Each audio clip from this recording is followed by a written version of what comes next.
प्रथम अधिसूचना जिसे हम कहते हैं जनगणना कराने की मंशा की अधिसूचना। तो प्रथम अधिसूचना 16 जून 2025 को प्रकाशित हुई। उसके साथ ही जनगणना की प्रक्रिया शुरू हो जाती है। प्रथम चरण की अधिसूचना केंद्र सरकार ने 7 जनवरी 2026 को प्रकाशित की है, जिसमें 6 महीने की अवधि 1 अप्रैल 2026 से लेकर के 30 सितंबर 2026 के मध्य अपनी सुविधा के अनुसार राज्य एवं यूटी 30 दिन की अवधि निर्धारित करते हैं, जिसमें प्रगणक घर घर जाकर जो प्रथम चरण के प्रश्न हैं उन पे जानकारी प्राप्त करते हैं। इस बार एक नई व्यवस्था स्वगणना की गई है। इसके पहले की जनगणनाओं में चूँकि डिजिटल माध्यम से आंकड़ों का संग्रह नहीं होता था, तो सेल्फ इन्यूमरेशन की व्यवस्था नहीं थी।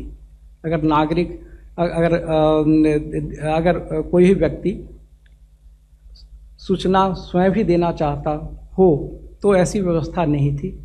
इस बार सेल्फ इन्यूमरेशन के माध्यम से डिजिटली स्वयं सूचना दर्ज कर सकते हैं, और वो 15 दिन की अवधि जब हाउस टू हाउस एक्टिविटी उस राज्य या यूटी में प्रारंभ होगी, उसके पहले की अवधि होगी, जिसमें कि स्वयं की सूचना हाउस होल्ड की सूचना दर्ज कर सकते हैं। प्रथम चरण के प्रश्नों का अधिसूचना हम लोगों ने 22 जनवरी 2026 को निर्गत कर दिया है। द्वितीय चरण के प्रश्नों की अधिसूचना प्रश्नों को अंतिम करने के पश्चात यथा समय अब से कुछ एक महीने के बाद निर्गत की जाएगी। और जैसा कि आप जानते हैं कि cabinet committee on political affairs के निर्णय के अनुसार इस बार जनगणना में जाति कास्ट का इन्यूमरेशन भी होना है। तो जाति इन्यूमरेशन, कास्ट इन्यूमरेशन से संबंधित प्रश्न भी दूसरे चरण के प्रश्नों में शामिल होंगे। जनगणना अधिनियम में एक महत्वपूर्ण सेक्शन है, सेक्शन 15, जिसके समक्ष में आपका ध्यान आकर्षण करना चाहेंगे।